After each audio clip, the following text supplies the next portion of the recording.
Oh yeah. I'm on the run here, but this is at the Astrodome in 1973, September 20th. And I was playing the male chauvinist pig, Bobby Riggs, who won the Triple Crown in Wimbledon in 1939 before World War II. And I look like I'm on the defense here, but I was actually on the offense. I won, so that's what I remember. It is over. Let's watch. When we got to net after the match, he said, "I underestimated you." And I couldn't wait to see my dad, because as we were growing up, he always said to us, always respect your opponent, even if you don't like them. So I really respected Bobby. Today's battle continues to be to fight for equality. The U.S. Open this year is celebrating 50 years since we got equal prize money. We're the first sports or anything where women got equal.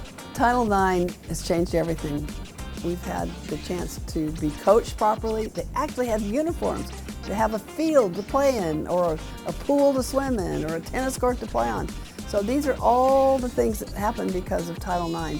And it's really helped women's sports particularly, because we're now at a tipping point where people are investing in us and believing in us. But we have to keep working harder and harder, because we have a long way to go. But we're finally at that tipping point where people believe in us. And I remember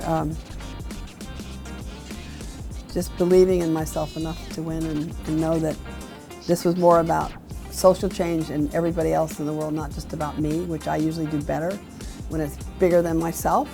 I remember thinking that if I could just win, maybe this will help things get better for everybody and more about equality for everyone. I love this. First of all, I love all the colors. But this is where I got to be one of the grand marshals for the Pride Parade in New York. And I love everyone being their authentic self. And I've had a long road to figuring out my sexuality. It's been a really long road. When I was growing up, you didn't talk about anything. So everything was, kept inside you all the time. And you couldn't really talk about things. They told me not to talk about what I was feeling or thinking and trying to figure out who I was, that we wouldn't even have a tour if I talked about it.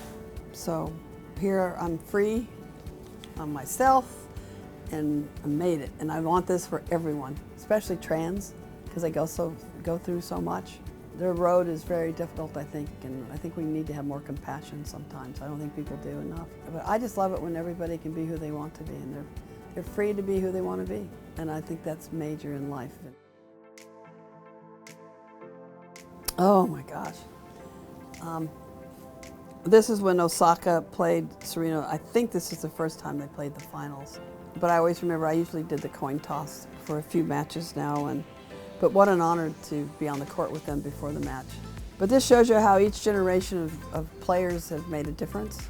I mean, Serena's given back. She's investing now. She's investing in women, particularly women of color. Just had her second baby.